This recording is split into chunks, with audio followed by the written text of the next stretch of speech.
Hey, I'm Tom. That over there's Mike, and I'm in a pretty saucy mood. I think I'd like to make you mad right now. Which is why today's video is my list of the top WCW Cruiserweight champions ever. Unlike the World Television Champion video I did, it'll be somewhere up there. I still haven't been able to figure out where it is. Not going to be a top 4. It will be a top 5. I've squeezed a little bit more time out in my life and yours to make the argument for a 5th wrestler. However, I can guarantee this list is probably going to make you frustrated. And if it does, save the drama for your mama. So let's get started. Number 5, Rey Mysterio Jr. Rey's 5. He's at the bottom of the list. I know what you're saying, Tom. He's like one of the greatest of all time. And I agree with you. Rey Mysterio changed the industry forever. Incredible wrestler. To this day, he kills it. He's a great advertisement for stem cells. The only reason I even have him at 5 is because he was the poster boy for the division. Not so much a great champion. Rey Mysterio was much better at the chase than holding the belts. Rey held the belt a number of times. I don't think he had a great reign. I think he had a lot of great matches in the division. He had arguably the best one of the entire division's history at Halloween Havoc 97, but I can't think of a Rey Mysterio title reign where I'm like, man, that was good stuff from beginning to end. He was a great contender. I sound like Vince McMahon in 2006. Stick Rey Mysterio in the ring with the Great Khali. I give Rey his props. From the second he hits WCW, he's the reason why the Cruiserweight division has the run it does. Because before him, Dean Malenko had Brad Armstrong to wrestle. And I love Brad, but Brad was not seen as a guy that people were getting behind. Whereas Rey comes in with this brand new style and opens people's eyes of what the Cruiserweight division could be. I give him all the credit in the world there. However, where's the great title reigns that Rey had? They don't exist. This is a ranking of the top Cruiserweight champions, not of the top Cruiserweights. If it were the top Cruiserweights, he'd be number 1. But to be a great champion, you got to do more than have great matches. This isn't a slight to Rey. I feel like I keep going back and forth. Listen, this isn't a slight to Rey, but he fucking sucked as champion. That's not what I'm trying to get across, but that's the whole argument I guess I'm making. Rey Mysterio is a great poster boy, but sometimes the best poster boys aren't the guys to hold the belt. It's the dichotomy of wrestling, of combat sports. Sometimes the best guy, the money-drawing guy, is not the best wrestler. Not even the most popular. Sometimes that guy needs someone good to chase. I love you, Rey, but I gotta keep you down at number 5. Number 4, another controversial one I would imagine, especially putting him above Rey, Billy Kidman. This one might get me some weird looks in the subway, but good thing I live in Indiana and never have to get on a train.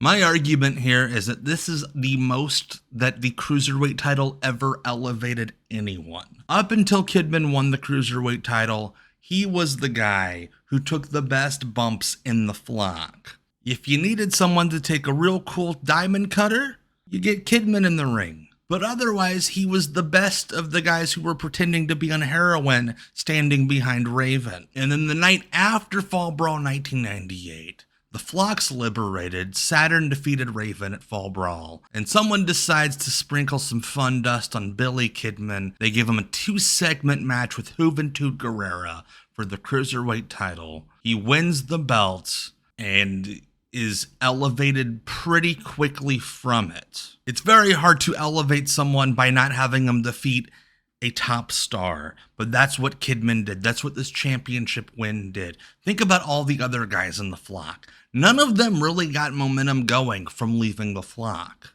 I mean, hell, Saturn, the guy who liberated the flock, he was back with Raven like 3 months later because they couldn't really get much going for him. Kidman was different. Something about him worked as champion. He pretty quickly took an upper mid-card spot after being a guy who would get a match here or there on Saturday night but wouldn't get to do much.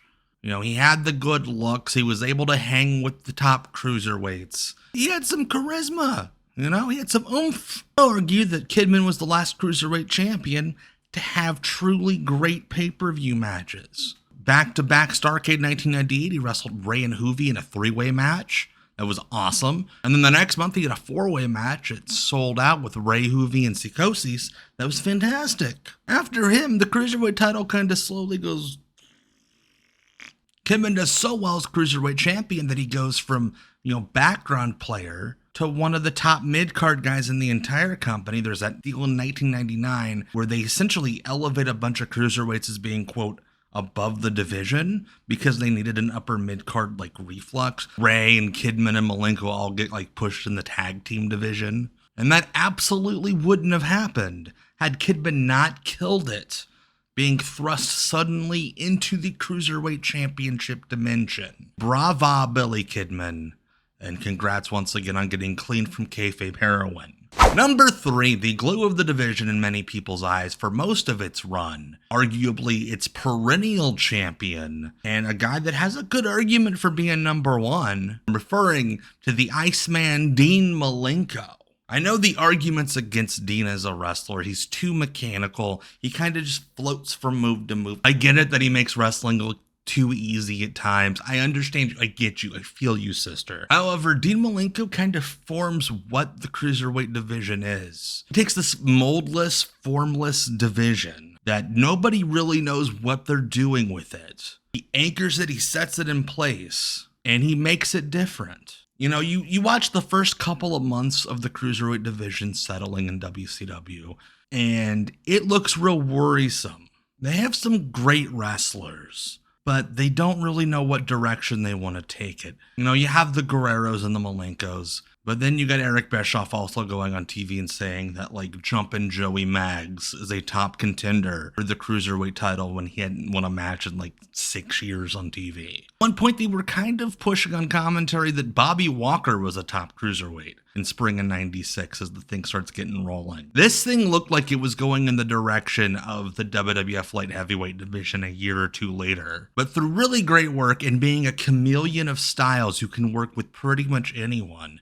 Dean Malenko opens up the Cruiserweight division as this different, unique thing where you're going to see matches and styles and holds and moves that you've never seen before. And he can work with everyone and kind of bounce around. He can have a great match with a Brad Armstrong, but then go and have a teardown killer doing things you've never seen before barn burner with Rey Mysterio Jr. There's a period Dean's going from working with Jimmy Del Rey doing the "Hey, how you doing, fellow kids" gimmick, wrestling Ultimo Dragon all within a couple weeks of each other, and he makes it work. Makes it look good. I'd argue if it wasn't for Dean Malenko, that division, it could have been in and out of here. It could have been a flash in the pan, but the fact that Dean could work with the Japanese wrestlers and the luchadors and even some of the smaller Americans that they were forming into this thing, it gave the Cruiserweight division a chance that most lighter weight divisions never got in America. I credit Dean for that as much as anyone. I don't think he gets the credit for it because they kind of move him away as soon as he's the champion. They give him a year in 97 away from the Cruiserweight division as it's seen some of its highest heights. And he doesn't come back until 98 when he has arguably the hottest storyline in the entire company at the time with Chris Jericho. Hottest WCW arguably ever was. And Dean Malenko gets the biggest pop at that Slamboree for unmasking and winning the Cruiserweight Championship. So he gets to enjoy the fruits of his labor a little bit, but not as much as I think he deserved. Shout out Dean Malenko. Thank you so much for your service, sir. And may your wrist tape always stay on tight. Number 2 and number 1 were kind of hard for me, in that I think there's a good argument for either of them being number 2 or number 1. I had to settle, and I literally just did so right before I click record. So here we go. Please don't hurt me too much. Number 2, Eddie Guerrero. In my opinion, Eddie had the best combination of getting high quality wrestling and the crowd's interest and attention and emotion. Because you can have great wrestling, and if the crowd doesn't care, You can have the crowd mad and booing and cheering the good guy, but if the wrestling's stinky, you can't pay it off the way that you should. Eddie had both those things going as good as anybody ever had as Cruiserweight champion in the fall of 97. Eddie really owned it on that sleaziness and that almost evil that he had during the Rey Mysterio Jr. feud. heading into Halloween Havoc 97, and that's another great point in Eddie's favor. One of the greatest matches of the entire 1990s, not just in WCW, but anywhere. Arguably one of the greatest matches of all time. Mask versus title. That's a point to be taken strongly in Eddie's favor, that he was the champion in that match. And to this day, every WWE compilation about great matches, or Rey Mysterio this, or Lucha that thing's been played into the ground. But there's a good reason for it, because it's incredible and it holds up to this day. I think Eddie was the champion in that match. He made people care about Rey Mysterio's mask because he was such a good dickhead. The only point against Eddie as champion is, compared to the other guys on this list, he didn't have a very long reign.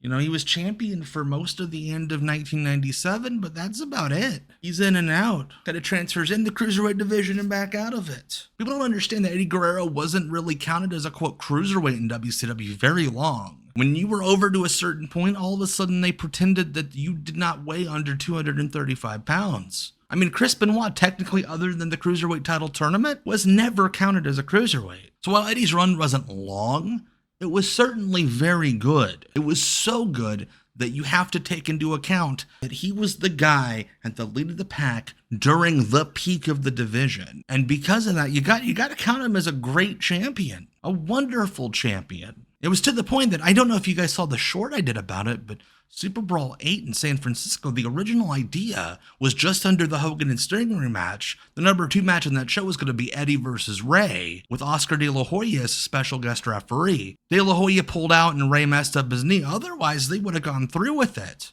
Think about the Cruiserweight title match being almost as important as the Starrcade 97 main event rematch. That's incredible, and that's a credit to Eddie Guerrero. And before I get to number 1, I've already probably riled you up a bit. Make sure to leave a comment below. Leave a like on the video if I at least make a little bit of sense. I know I'm not going to make everyone happy, but listen, I'm trying my hardest. If hyping's still a thing, do the hype thing. Make sure to subscribe to the channel, not for me, for my kids. They want me to get the little play button thing. And boost me in the algorithm so I can be a famous internet content boy and not just a regular one. Working on the internet content line like a commoner. Number 1 on the list, a guy who, quite frankly, I do not care for these days, have not cared for in years. But if I'm being completely honest and truthful and trying to make a real ethical list of the top Cruiserweight champions in WCW history, I have to acknowledge his achievements and how well he did in this spot decades ago. My top Cruiserweight champion in WCW history of all time, Chris Jericho. His first reign in 97 wasn't much, but consider this. Kevin Sullivan was putting a lot of hot air in that NWO balloon. The WCW guys were not getting a lot of wins over NWO guys, and when they did, they didn't really count. Like, the Steiners would beat the Outsiders, but then the next night on Nitro, Eric Bischoff would just give the belts back to the Outsiders. Just defeats the purpose, and they push that thing on too long. But in summer 97, Chris Jericho got to pin a member of the NWO, that being Syxx, for the Cruiserweight Championship. I believe he was the first guy to defeat an NWO member for a WCW title after the establishment of the NWO as the top heel group. That's a show of faith in Chris Jericho that I don't think it's acknowledged very often. The reign itself was but you gotta give him credit for that, for being in that spot, for getting himself over enough to have that show of faith in him. However, it is early 98 and on where he really works his magic.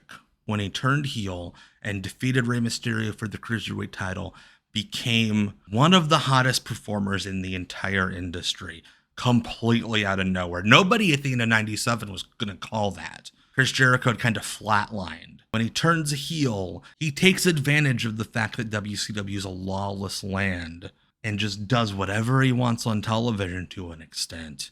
He gets real weird, real goofy, but he also focuses on finding baby faces and getting heat on them by being a real slimy heel, almost honky-tonk man for the new generation. Yeah, he'll make you laugh, he'll look silly, he'll quote weird songs, but at the same time, as Cruiserweight champion, he unmasked Juventud Guerrera. Not a great decision by WCW, but Chris Jericho got real creative with it and took a weird, bad situation and turned it into a real positive, becoming the guy that collected trophies from people.